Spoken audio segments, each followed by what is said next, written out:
Kali. Akak. Akak.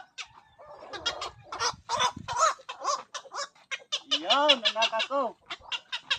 Say hi muna sa mga tropa mo dyan. Oh. Hi mga katropa.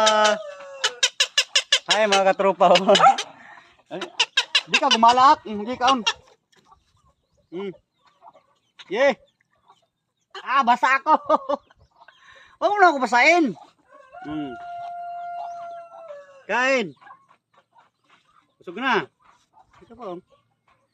Ito mga ka-Jeprox, sinunod ko lang yung suggestion sa ating isa ding follower na dapat mag sunglasses tayo, magpakain kasi mahaba ng tuka para maiwasan daw yung aksidente ba.